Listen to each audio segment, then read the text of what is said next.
ఆరాధన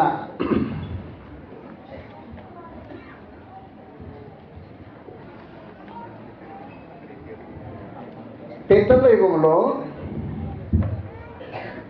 ఆరాధన గురించిన ప్రత్యేకమైన సంగతులు గ్రంథంలో కనిపించవు. పితృయుగంలో ఉండే దైవజనులు ఏం చేశారు అంటే దేవునికి బలు అర్పించేవాళ్ళు. దేవుడు వారి బలి విషయంలో అగ్రాణించి దహన బలి చేసేవాళ్ళు. దేవుడు దహన బలిని అంగీకరించి వారితో సహవాస బాధ కొనసాగించే కార్యక్రమం జరిగేది పితృయుగంలో. ధర్మశాస్త్ర యుగంలో ఆరాధన అంటే ఏంటి, ఎవరు చేయాలి, ఎక్కడ చేయాలి, ఈ ఆరాధన సంబంధించిన వివరాలు ఎలా ఉండాలి అనే సమాచారం తేటగా గ్రంథస్థం చేయబడింది. పరమదేవుడు తన ముఖదర్శనం చేసుకోవటానికి లేవి గోత్రికులకు అవకాశం అనుగ్రహించాడు. అందులో లేవి గోత్రం నుంచి యాజకులు అనేవాళ్ళు, అహరోను సంతతి వాళ్ళు దేవుని మందిర సంబంధమైన కార్యాలు చేయడానికి నియమించబడ్డారు. వారు వేసుకోవాల్సిన డ్రెస్సు, దేవుడి సభలో కనపడవలసిన విధానం, వారు పాడవలసిన గీతాలు, అర్పించిన బలులు వగారాలు తేటగా గ్రంథస్థం చేయబడ్డాయి.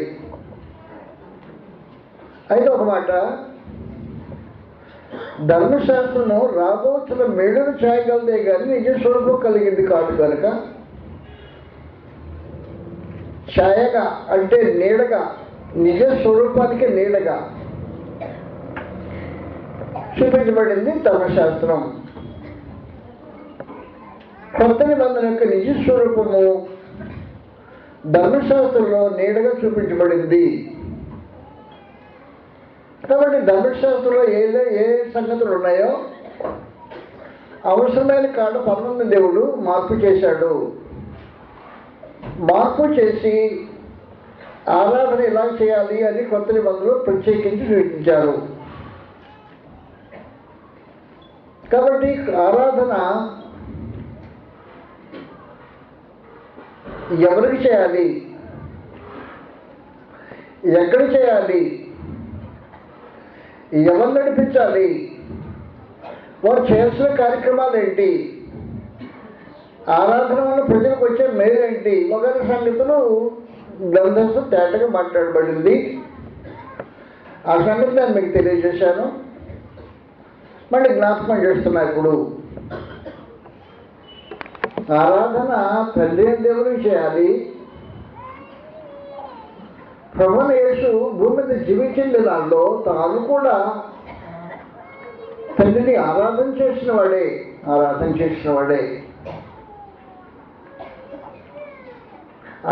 చేసినట్టు చెప్పుకున్నాడు. ఆరాధన చేయటానికి యెరూషలేము వెళ్ళాలి, యెహోవా మందిరానికి వెళ్ళాలి. ఆరాధన చేయటానికి యెహోవా మందిరం జరిగే ఆరాధన మాత్రమే ఆరాధన పడుతుంది. దాని ఖాళీ స్థలంలో చేసేది ఆరాధన కాదు. ఏదో యెహోవాను పూజించారు కదా, ఇక్కడ చేశారు కదా, ఈ కథలొద్దు. యెహోవా మందిరంలో ఒకవేళ దైత్యుల మర్మాలకించండి. ప్రభువైన యేసును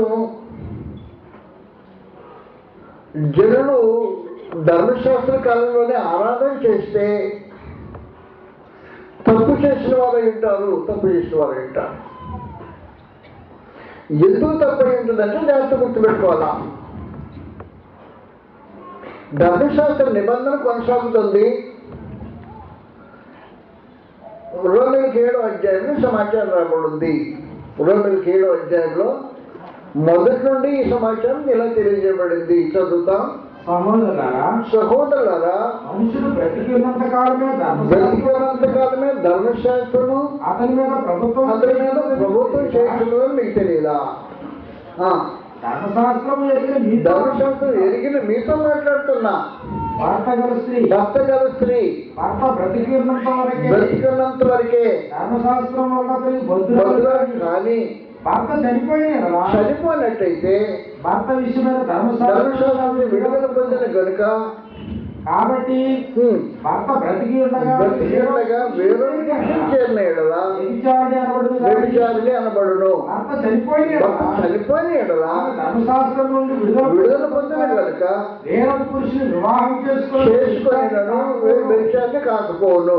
ఎందుకు చెప్పాడు ఈ సంగతి? చదువుతా ఎందుకు చెప్పాడు? కావున నా సహోదరులారా, మనము దేవుని కొరకు ఫలమును ఫలించినట్లు మృతులలో నుండి లేపబడిన క్రీస్తు వేరొకరు చేర్చకు ఆయన శరీరం ద్వారా ధర్మశాస్త్ర విషయమైతే అని చెప్పాడు.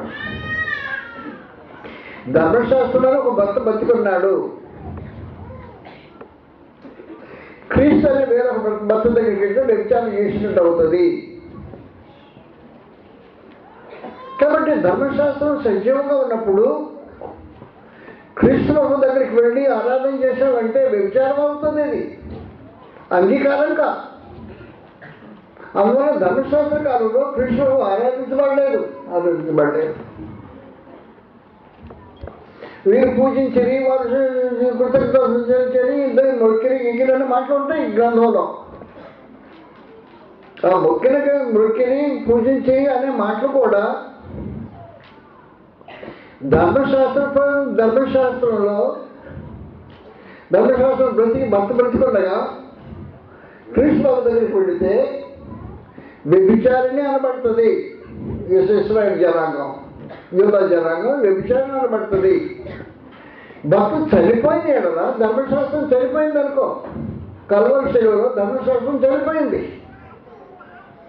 చనిపోయిన తర్వాత క్రీస్తు దగ్గరికి వస్తే వేరే సమాచారం. కానీ ధర్మశాస్త్రం ఇంకా అమల్లో ఉన్న రోజుల్లో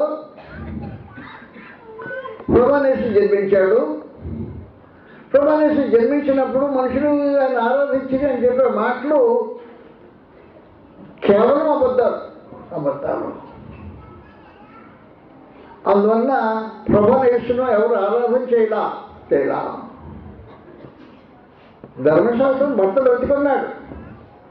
క్రీస్తుల వేరే పురుషుని దగ్గరికి వెళితే వ్యభిచారం అనబడుతుంది ఏదో జనం. కాబట్టి వ్యభిచారాన్ని కృష్ణుడు ప్రోత్సహించాడా అని మీరు అంటారు. గ్రంథాంగీకరించదు. వ్యభిచారాన్ని కృష్ణుడు ప్రోత్సహించిన వాడు కాదు. దేహంలోనే వ్యభిచార సంగతి ప్రక్కన పెట్టేసి మోహపురుషులతో చూస్తేనే వ్యభిచారం ఆయన తిరిగి ఆచరించడానికి ఆయన దగ్గరికి వెళ్తే ఆయన ఎలాగ అంగీకరించాడని మీరు ఆలోచన చేస్తే నాకు తెలియకుండా ఉంది. అందువల్ల మీరు జాగ్రత్త గుర్తుపెట్టుకోవాల్సిన అవసరం ఉంది. గుర్తుపెట్టుకోవాల్సిన విశేషమైన సమాచారం ఏమంటే ధర్మశాస్త్రము నిలిచిండగా క్రీస్తు బాబు దగ్గరికి వెళ్ళి ఎవరు ఆరాధన చేసిన మాట వాస్తవం కాదు. అది విశేషమైన సంగతి. భర్త చనిపోతే భర్త విషయమైన బాధ నుంచి విడదీయబడింది కనుక యోధా జనంలో వేరే పురుషుని క్రీస్తు దగ్గరికి పోతే వ్యభిచారిణి కాకుండా పోతుంది. ధర్మశాస్త్రం ఉంది, ధర్మశాస్త్ర ప్రకారం కార్యం జరుగుతున్నాయి. కృష్ణ దగ్గరికి వెళ్ళిపోయి మరి ఆరాధన చేశారని చెప్పే మాటలు బైబిల్ అంగీకరించే మాటలు కాదు. కప్పుడవడని చెప్పొచ్చు, గ్రంథం చెప్పే మాటలు కాదు అవి. అందువల్ల అయితే మనం ఆలోచించాలి. ప్రభువైన యేసు ఆరాధించబడలేదు.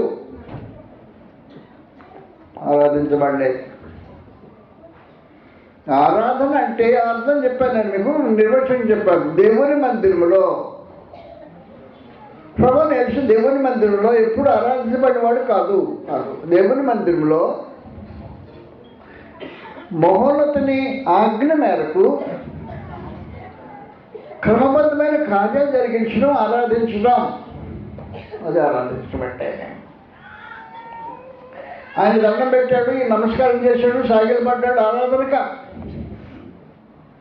కాబట్టి ఆరాధన కొంత అర్థం చెప్పాల్సిన అవసరం ఉండదు. ధర్మశాస్త్రంలో ప్రభువైన యేసు సైతం తండ్రి దేవుని ఆరాధించిన వాడు. ఆయన ఆరాధించడానికి యెరూషలేము దేవాలయానికి వెళ్ళి ఆరాధన చేసిన వాడు ప్రభువైన యేసు. అది కార్యక్రమం జరిగింది. కాబట్టి యెరూషలేము దేవాలయానికి వెళ్ళి ఆరాధన చేసిన ప్రభువైన యేసు తనకు ఆరాధ్య దైవము తండ్రి, తన తండ్రి తన ఆరాధ్య దైవం, దేవుని కృష్ణకు ఆరాధ్య దైవము తండ్రి దేవుడు. అందుకే చెప్పడం సంభవిస్తుంది, మీరు మీకు తెలియని దాన్ని ఆరాధన చేస్తున్నారు, మేము మాకు తెలిసిన దాన్ని ఆరాధన చేస్తున్నాం. రక్షణ యూదుల్లోంచి కలుగుతున్నది అని చెప్పాడు. నేను ఆరాధన చేసేవాడిని, తెలిసిన దాన్ని తండ్రి దేవుని ఏది ఎరిగి ఆరాధన చేస్తున్నా అని చెప్పాడు ప్రభువైన యేసు. అది జరిగిన కార్యక్రమం. కాబట్టి ధర్మశాస్త్ర కాలంలో ఏం జరిగిందంటే, దేవుడు ఒక స్థలాన్ని ప్రత్యేకించి ఏర్పాటు చేసుకున్నాడు. యెహోవా మందిరంలో ఆరాధన చేయడానికి కూడి వస్తారు జనము. మందిరం అందరూ ఆరాధన చేయడానికి కూడి వస్తారు.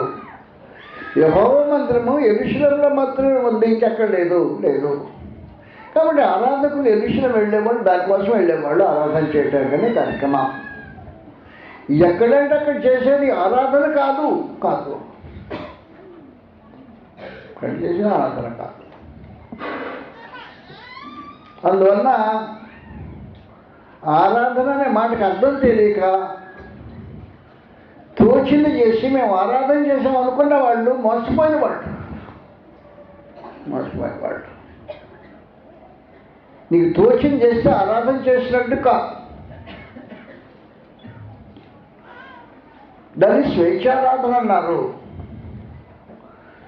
అతి వినయాసక్తుడై దేవదూతారాధన ఇచ్చ కలిగి మనం చూడని వాటిని గురించి గొప్పగా చెప్పుకోవచ్చు. శరీరం హత్తుకొని వాడెవడైనా మీ బహుమానం అపహరిస్తాడో జాగ్రత్త గుర్తుపెట్టుకోండి అని చెప్పేసి ప్రత్యేకించి.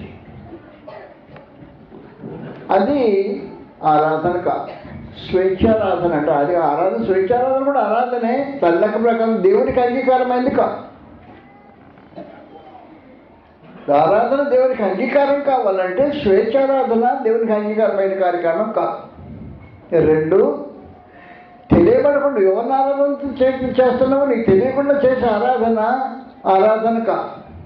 ఆరాధనే అది దేవునికి అంగీకారమైన ఆరాధన కాదు. మూడు, వేషధారులు చేసే ఆరాధన కాదు. ఆరాధనే నీ మనసులో దేవునికి అంగీకారమైన ఆరాధన కాదు. కాబట్టి దేవుడు ఏం కోరుకున్నాడంటే యథార్థంగా ఆరాధించే ఆరాధకులు కావాలని కోరుకున్నాడు. ఆరాధకులు అనేక మంది ఉన్నారు లోకంలో, మతస్థులు అనేక మంది ఆరాధన చేసేవాడు ఉన్నారు. కానీ నేను కోరుకున్నది ఇది కాదు అని చెప్పేసి ప్రత్యేకించి దేవుడు కోరుకునే ఆరాధన యథార్థవంతులు చేసే ఆరాధన. ఆ యథార్థవంతులు అంటే తప్పు లేనివాడు, దోషం లేనివాడు, నిష్కలంకుడు చేసే ఆరాధనని కాదు దాని అర్థం. లోపభూషితమైన వాడైనా జీవితం దిద్దుకునే మనసు కలిగి ఉంటే దిద్దుబాటును ప్రేమించే వారి ఆరాధన అంగీకరించడానికి దేవుడు సిద్ధంగా ఉన్నాడు. కాబట్టి దిద్దుబాటును ప్రేమించే మనుషులు భక్తి కలిగిన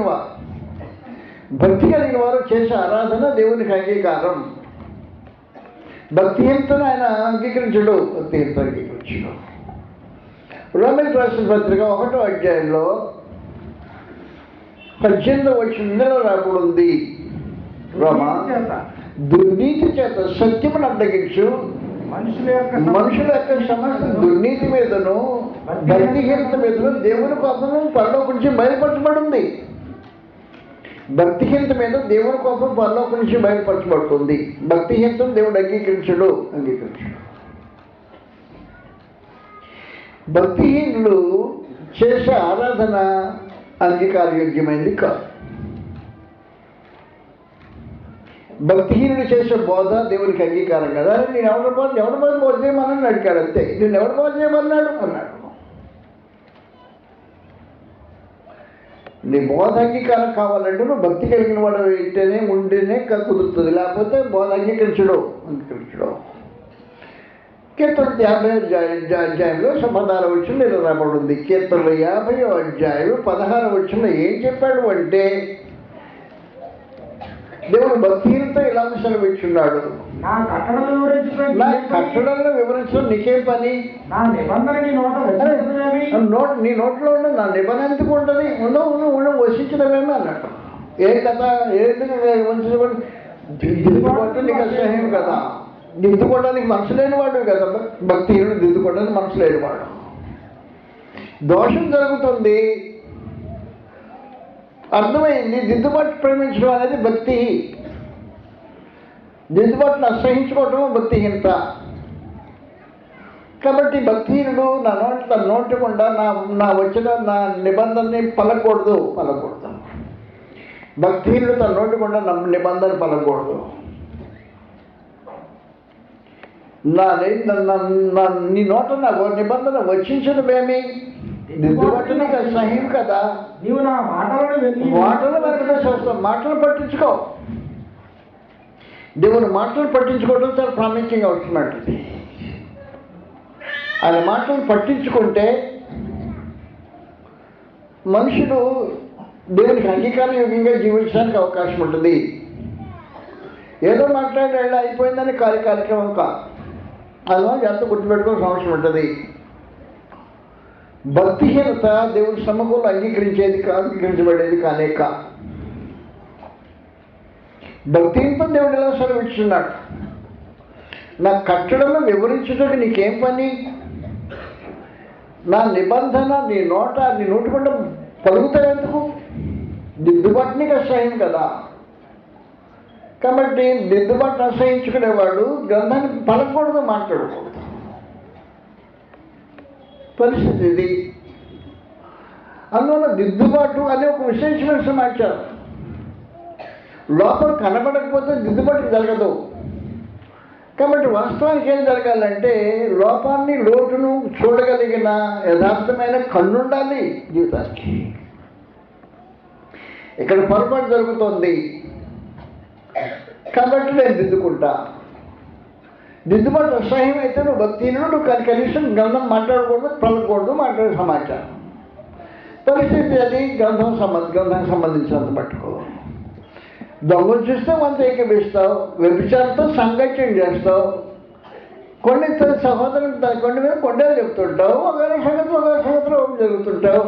భక్తిహీనుడు నువ్వు అయిపోతుంది. నువ్వు నీ నోటు కూడా నా మాటలు మాట్లాడడానికి హక్కు లేదని చెప్పేసి ప్రత్యేకించి. అందువలన ఆరాధన అనేది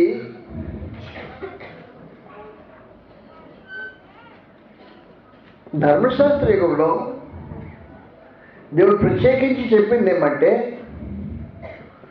ఆరాధన ఇలా జరిగించాలి, ఫలానా ఎక్కడ జరగాలి, మీరు జరిగించాలి, ఇలా జరిగించాలి అని చెప్పాడు. కాబట్టి జరిగించే కార్యక్రమం తెలియజేశాడు.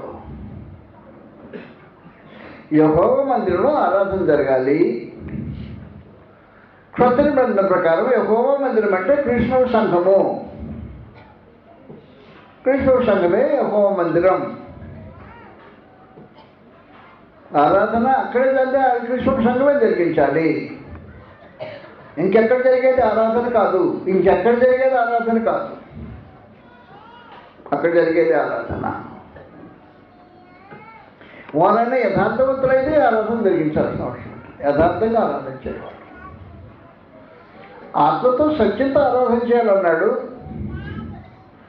ఆత్మతో ఆరాధన చేయటం అంటే శరీరాన్ని ఆస్పదం చేసుకోకుండా ఆరాధన చేయాలా. నేను ఫలానా కదా, నేను ఫలానా కదా, నేను ఫలానా కదా, నేను ఫలానా అయినా నీ ఆరాధనతో నాకు, నువ్వు ఫలానాడు అయితే నీ ఆరాధన నాకు అవసరం లేదు. నాకు యథార్థంగా ఆరాధన చేసేవారు, ఆత్మతో ఆరాధన చేసేవాడు కావాలి. శరీరం ఆస్పదం చేసుకోకుండా ఉండేవాడు కావాలి. నీకు ఏదైనా శరీరంలో గొప్పతనం ఉంటే నీ దగ్గర పెట్టుకో, అది దాన్ని బయటపడాయి. నీ దగ్గర పెట్టుకుంటే నీకు క్షమ ఉండదు. బయటపడేయాలని. అందుకని చెప్పాడు అపోస్తలుడు పౌలు, నేను శరీరం ఆస్పదం చేసుకోలేక, ఒకరు ఆస్పదం చేసుకోవాల్సి నాకులాగా ఆస్పదం చేసుకోలేడు ఎవరు లేడు. 8వ దినం సున్నతి పొందాను. ఏమనుకున్నావు? నేను అబ్రహాం ఒరిజినల్ స్టాక్. ఎవడైనా అతిశయించదలుచుకుంటే నాకులాగా అతిశయించేవాడు ఎవరు లేడు. బెన్యామీన్ కొత్తలో పుట్టాను. ఇశ్రాయేలు ఏలేవాడు నా వంశస్థుడు, నా పేరు కలిగిన వాడు ఇశ్రాయేలు ఏలేవాడు. దాంట్లో ఉంటాను నేను గొప్పవాడిని. నేను హెబ్రీ భాష మాట్లాడేవాడిని, ట్రాన్స్లేషన్స్ చదివేవాడిని కాదు. నాకు అవసరం ట్రాన్స్లేషన్స్ అవసరం లేదు. మీరు ఎవరైనా హెబ్రీ భాషలో, గ్రీక్ భాషలో బైబిల్ చదివి మీకు ట్రాన్స్లేషన్ అవసరం లేకపోతే కూడా పెద్ద గొప్ప మనగడతనమే కాదు, అది గొప్పతనమే కాదు. అబ్బాయి ఇది బైబిల్ హెబ్రీ భాషలో చదువుతాడండి, అయితే ఏం కాదు. ఇది గ్రీక్ భాష చిన్న వచ్చి ఏం కాదు. శరీరం ఆస్పదం చేసుకుంటున్నావు దూరంగా అవడానికి దేవునికి, అంతకంటే జరిగే దేవుని దాంట్లో విశేషమైన మాట. శరీరం ఆస్పదం చేసుకోనక దేవుని ఆత్మ వల్ల ఆరాధించుచు క్రీస్తు యేసునందు అతిశయపడేవాడే నిజంగా సొంత కలిగిన వాడు చెప్పాడు. క్రీస్తు యేసునందు అతిశయించేది. నీ అతిశయ కారణము క్రీస్తుని బట్టి. గలతీ 5వ అధ్యాయంలో 14వ వచనంలో రాబడింది. గలతీ 5వ అధ్యాయం 14వ వచనంలో క్రీస్తుని అతిశయించడం అనే ఒక విశేషమైన సంగతి మాట్లాడింది గ్రంథం. ధర్మశాస్త్రమంతా రెండువలే నీ పొరుగువాని ప్రేమిస్తున్నావు. 14వ వచనం ఆయన 4వ అధ్యాయము తెలిసిన 5వ అధ్యాయమే, 5వ అధ్యాయం 14వ వచనం.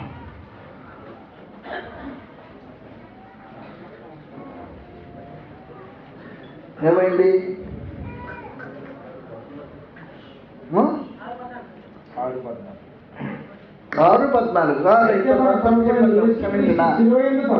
యేసు క్రీస్తు శిలువ యందు తప్ప దేని యందును అతిశయించుట నాకు దూరం కాక. దేని యందు అతిశయం లేదు వాస్తవానికి. క్రీస్తు నా కొరకు శిలువే పడ్డాడు, దాని ఎందే అతిశయం. దాని తప్ప మరి ఎన్నో అతిశయించేది నాకు దూరం కాక అని చెప్పేసి పెట్టేసి. అందువలన ఏం జరగాలి అంటే శరీరం ఆస్పదం చేసుకోకుండా ఉండటం వల్ల అవసరమైన సమాచారం. పాత నిబంధన ఆరాధనలో ప్రత్యేకించి 4 సంగతులు చెప్పాను, మళ్ళీ జ్ఞాపకం చేస్తున్నా. యెహోవా మందిరానికి వెళ్ళారు. యెహోవా మందిరానికి వెళ్ళిన తర్వాత బలులు అర్పించే కార్యక్రమం జరిగింది. బలులు అర్పించటం, 2 బోర్లు ఊదటం, 3 వాయిద్యాలు వాయించటం, 4 కీర్తనలు పాడటం. ఎవరు చేసే ఈ కార్యక్రమం అంతా? లేవి యాజకులు చేసిన కార్యక్రమం. వారికి దేవుడు ఈ పని అప్పగించాడు, లేవి యాజకులు ఇచ్చారు. ప్రజలు ఏం చేశారు అంటే, రాజు అంతసేపు ప్రజలు ఆరాధించుచుండరి అన్నాడు. వాళ్ళు ఏం చేశారు? ఏం చేయాల? దేవుడి సంకల్పంతో ఏకీభవించారు.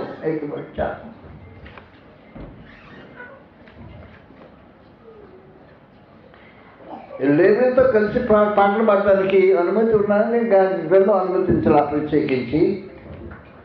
కావాలంటే దేవుని మందిరంలో పాటలు పాడటానికి 4,000 మంది ప్రత్యేకించి ఏర్పాటు చేయబడ్డారు.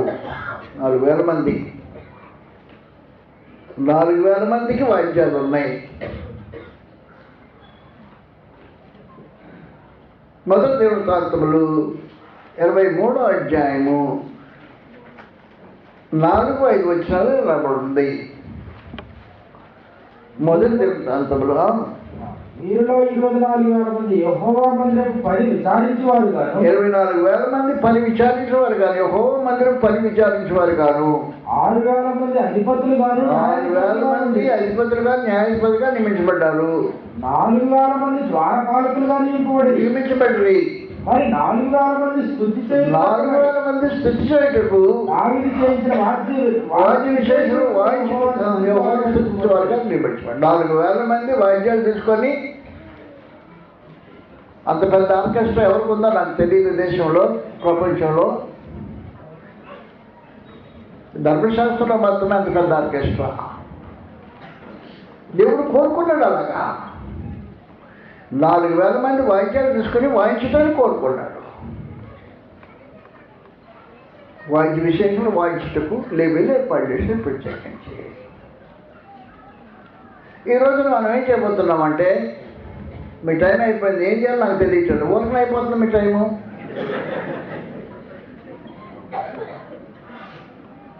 ఏం చేయబోతున్నామంటే, ఈ రోజున క్రైస్తవులు ఇంకో పావుగంట ఉంది సార్, ఇంకా పావుగంట.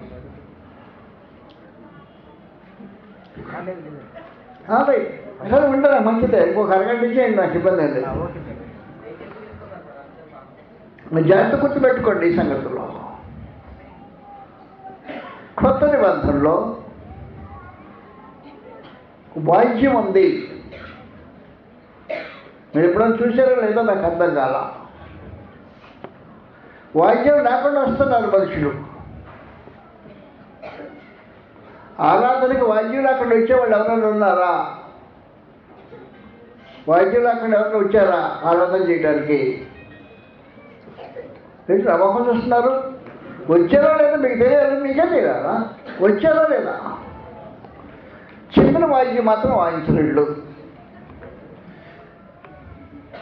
కాకపోతే నేను డోలక కొడతాను, డబ్బు కొడతాను, మీరు కొడతాను, ఇది కొడతారు, అది కొడతాను అంటుంటారు. కానీ చెప్పిన వాయిద్యం తీసుకురాడు.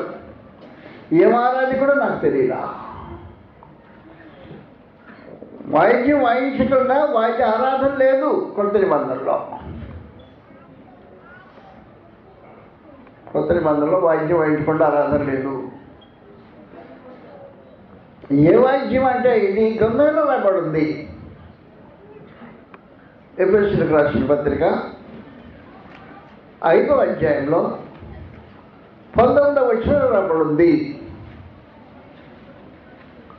ఒకనొకడు కీర్తనలతోనూ సంగీతములతోనూ ఆత్మ సంబంధమైన పాటలతోనూ హెచ్చరించుచు మీ హృదయములో ప్రభువు ఎక్కడ హృదయంలో పాడుచు కీర్తించుచు మన ప్రభువైన యేసుక్రీస్తు పేరిట సమస్తమును ఎల్లప్పుడూ కృతజ్ఞతాస్తుతులు చెల్లించుడి. వాయిద్యం తీసుకొచ్చి పాడు. ఏ వాయిద్యం తీసుకొచ్చేస్తాం? హృదయం అనే వాక్యం తీసుకురావాలి. హృదయం లేకుండా పాడేవాడు పదవులతో కనపరిచేవాడే. హృదయం దూరంగా ఉంటుంది. హృదయంలో పాడుచు, ప్రభువుని గురించి పాడుచు, గానం చేస్తూ హృదయం అనే వాయిద్యాన్ని వీటమని చెప్పాడు ప్రత్యేకించి. అక్కడున్న గ్రీకు రూపంలో ఏముంటుందంటే మీటుతూ అన్నాడు ప్రత్యేకించి. మీటేదేంటి? హృదయపు వీణ మీటాలా, హృదయపు వీణ మీటాలా. హృదయం లేకుండా పాడకూడదు. ఆరాధన చేసేవాళ్ళు హృదయం లేకుండా పాటలు పాడకూడదు. ఆరాధనే హృదయంలో పాడుచు, గానం చేయొచ్చు ప్రత్యేకించి.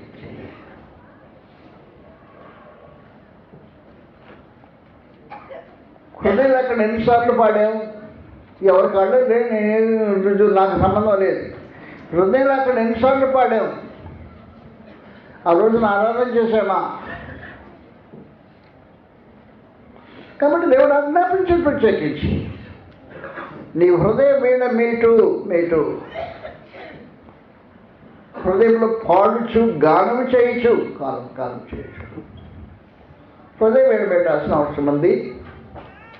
భౌతికమైన నా వాక్యాలు ఏమి అంగీకరించలేదు. యాజక ధర్మం మార్చాడు కాబట్టి, యాజకులు మార్చాడు కాబట్టి యాజక ధర్మాన్ని కూడా మార్చేశాడు. యాజక ధర్మం ప్రకారం పాత నిబంధనలో వాయిద్యాలు వాయించడం కార్యక్రమం, బోర్ల వదలడం పని. కానీ యాజక ధర్మం మార్చిన తర్వాత హృదయంలో మీటుచు, పాడుచు, హృదయంలో మీటాల్సిన కార్యక్రమం. ఇది దేవుని సేవార్థమైన వీణులు కలిగిన వారు వీళ్ళు. దేవుని సేవార్థమైన వీణులు హృదయాలు. ప్రకటన గ్రంథంలో 14వ అధ్యాయం మొదటి నుండి వచ్చిన చదువుతాం. ప్రకటన 14 మొదటి 2 వచనాలు. మరియు నేను చూడగా ఇదిగో ఆ గొర్రెపిల్ల సియోను పర్వతం మీద నిలబడి కృష్ణ సంఘంలో నిలబడిన గొర్రెపిల్ల యజమాని సియోను పర్వతం సొలవేద మీద నిలబడి ఉంటాడు. ఆయన సొంతగాడు.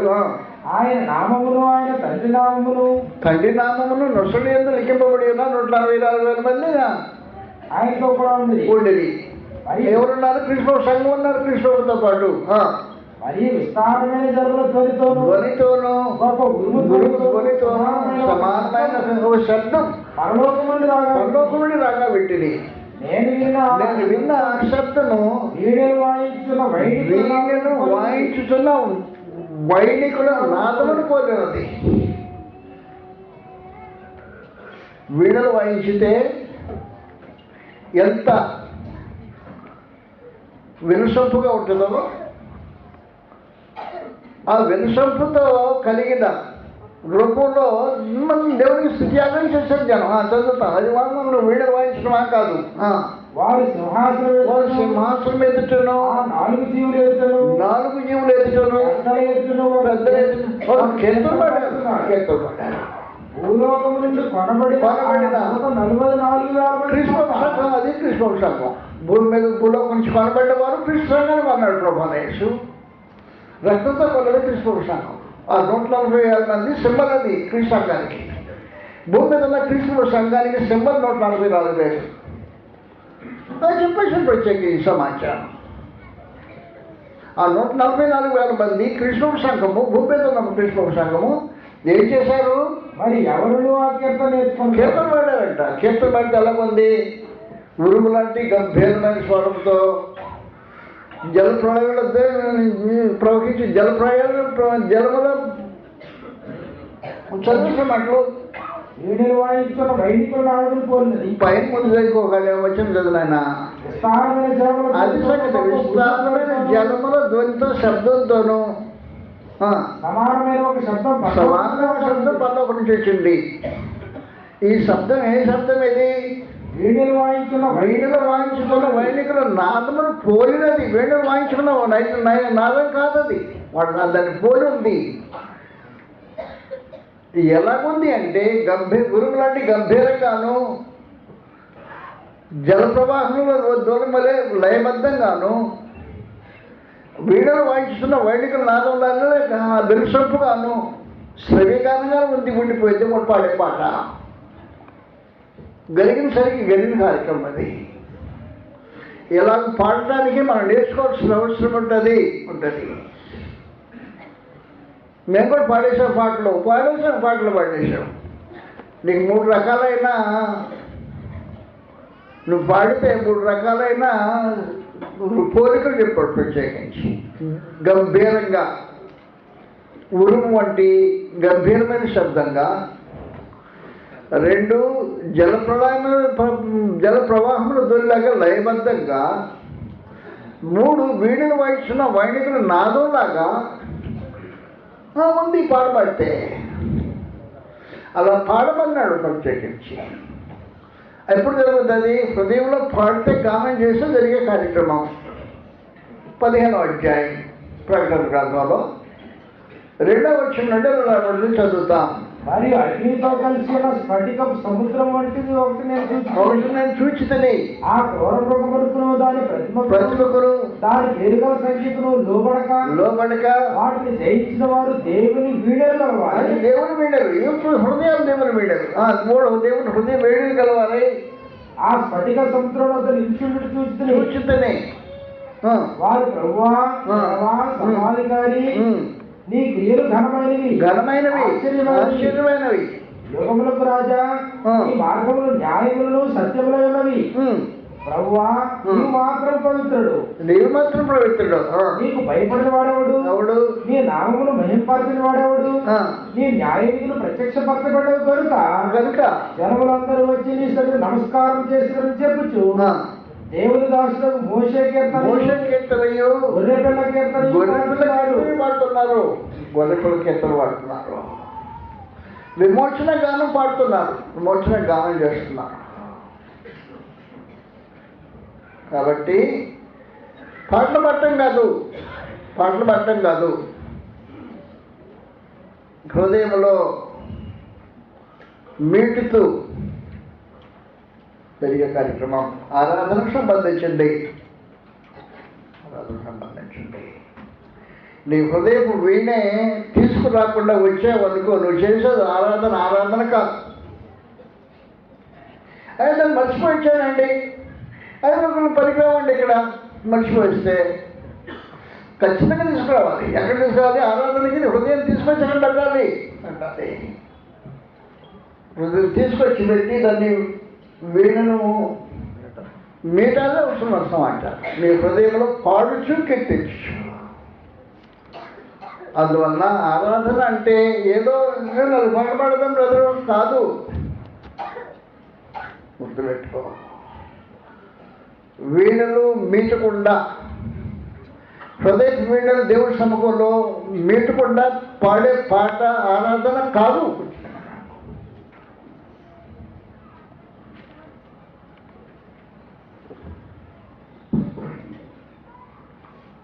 ఈ రూపంగా ఆలోచన చేస్తే నిజంగా మనం చేసేది ఆరాధనైనా అనిపిస్తుంది. ఇక మీద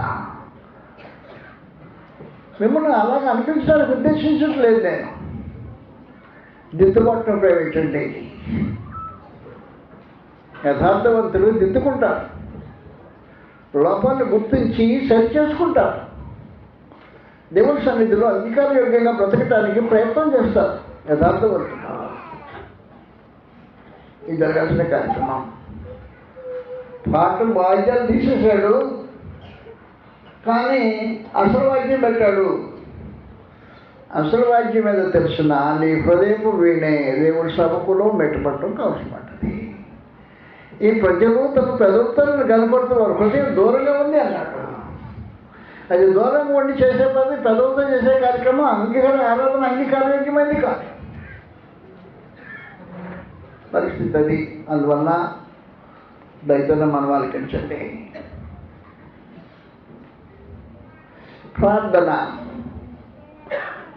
ప్రార్థన ధూపమయ్యేదానికి పాత నిబంధనలో ప్రార్థన చేస్తే, మనం ప్రస్తుతం ప్రార్థన చేస్తే పాత నిబంధనలో ధూపం వేసిన దానికి సమానం. 141 కీర్తన 2వ వచనంలో రాబడింది. 141 కీర్తన 2వ వచనంలో ఏమంటున్నాడు అంటే, మా ప్రార్థన ధూపం వలెను, నేను చేతులెత్తుట సాయంకాలం దయపెట్టి మనను అంగీకారం కాక. నువ్వు ప్రార్థన చేస్తే దేవుడికి అంగీకారంగా ఉండాలి. ప్రార్థన చేస్తే దేవుడికి అంగీకారం ఉండాలి. దేవుడికి అంగీకారంగా నీ ప్రార్థన ఉండాలి అంటే షరతులు ఉన్నాయి దాన్ని ప్రత్యేకించి. ఆరాధనలో ప్రార్థన ఉంటుంది. ప్రార్థన చేసేటప్పుడు ఈ జనము వారి తమ ఇష్టాన్ని నీ చేతికి అప్పగించేసి వచ్చే కూర్చున్నారు. వారిని ఆరాధన నడిపించడం, ప్రార్థన చేయడం ప్రారంభించావు. ప్రార్థన చేయడం ప్రారంభించినప్పుడు ఏం చేయాలి? వారి మనసులను ఆరాధన చేసే స్థితిలోనికి తీసుకెళ్లాల్సిన అవసరం ఉంటుంది. ప్రార్థన చేసే మనిషికి బాధ్యత అది. కాబట్టి ప్రార్థన ఎవరు చేయాలి అని చెప్పాడు కదా. ఎవరు చేయాలంటే 1 తిమోతి 2వ అధ్యాయంలో 8వ వచనం రాబడింది. 1 తిమోతి 2వ అధ్యాయం 8వ వచనంలో గ్రంథం తెలియజేసే విశేషమైన సమాచారం. కావున ప్రతి స్థలం అందులో పురుషులు కోపములు సంశయములు లేని వారి కండిషన్ పెట్టాడు. ముందుగా ప్రార్థన చేయటం కాదు. నువ్వు పురుషుడు అయి ఉండాలి, కోపం లేని పురుషుడు అయి ఉండాలి, అనుమానం లేని పురుషుడు అయి ఉండాలి, దోషభరితమైన జీవితం లేని పురుషుడు అయి ఉండాలి. ఇప్పుడు ప్రత్యేకమైన షరతులు. ప్రార్థన చేయటం అంటే ఆలోచించాయి ఈ ధూపం వేసినట్టు ప్రార్థన చేయడం మా ప్రార్థన ధూపం వలను. ధూపం అంటే ఎవరంటే అడగటానికి ఉండదు. ధూపం వేయడానికి మనకు తెలిసినట్టుగా చెప్పాను గతంలో మీకు. రాజుగారు వచ్చాడు, ఉజ్జియా ధూపం వేయడానికి వచ్చాడు. నేరుగా దేవుని మందిరంలోకి వెళ్ళిపోయాడు. ధూపం వేసి చేత పట్టుకున్నాడు. చూడన్నాం సంభాషణ తీసుకుని దాని మీద వేస్తే పొగ అద్భుతంగా కరుణ పెట్టడానికి కమ్ముకున్నట్టు వేసిపోతుంది. ఆ పని చేయడానికి వచ్చాడు. అతను చేయొచ్చునా? చేయకూడదు. కాబట్టి ఎవడంటే వాడు ప్రార్థన చేసిన ఆరాధనలో ఎవడంటే ప్రార్థన చేయొచ్చునా?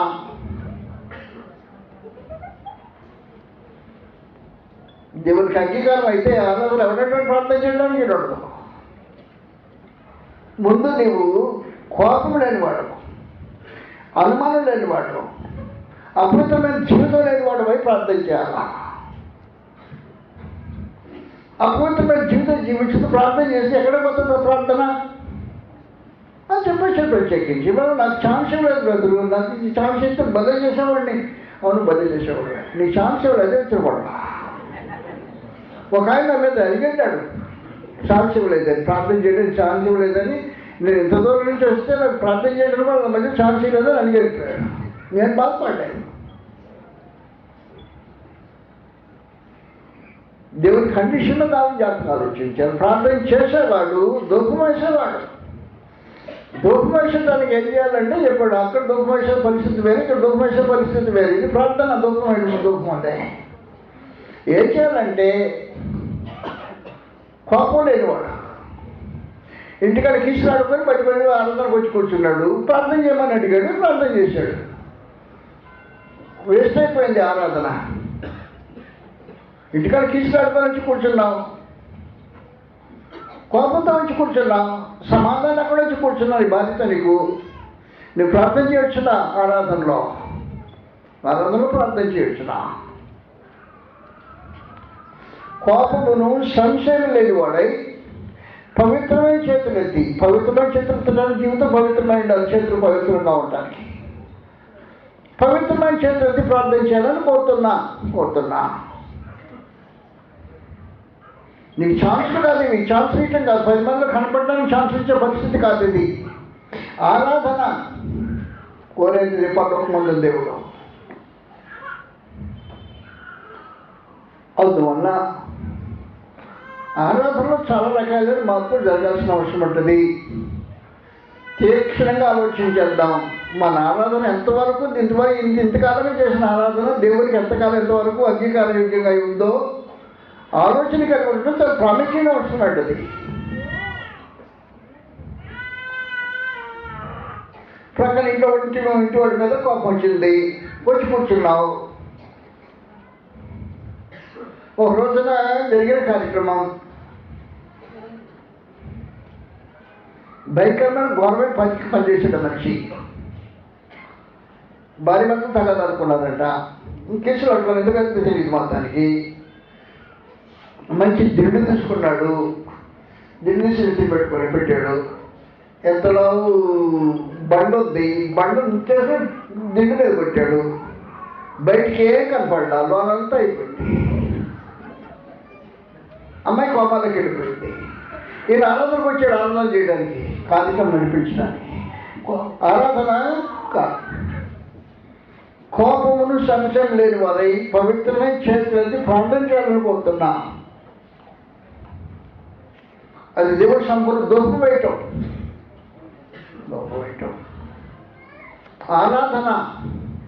ఆరాధనలో ధూపం వేయటం అనేది ఒక కార్యక్రమం.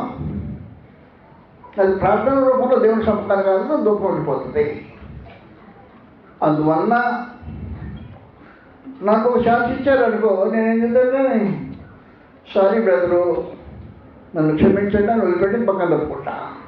ఏదైనా జరిగితే పక్కన తప్పుకుంటా. ఛాన్స్ తీసుకోవడానికి ఇష్టపడను నేను. తగ్గిన వాళ్ళ ఆరాధన పాడైపోతుంది. దాంతో మన విషయం చేయడం చాలా ప్రాముఖ్యంగా అవసరం. దేవుడికి ఆరాధన అంటే ఏంటి నీ ఉద్దేశంలో? ఇది బుజ్జి యొక్క ఏర్పాటు కాదు. పరలోకమందు దేవుడు అని సముఖంలో ఆరాధన పొందే పరిశుద్ధుడే యథార్థవంతులైన ఆరాధన కోరుకుంటూ తను ఆరాధించేవాడు ఎలాంటి వాడు కావాలని తండ్రి కోరుకొని ఇష్టంలో మెసేజ్ కృష్ణ ద్వారా పంపించిన తర్వాత దాన్ని గౌరవించవలసిన పరిస్థితి ఉంది ఆరాధకులకు. తిరిగి వస్తారు. మీ టైం అయిపోయింది. నమస్కారం.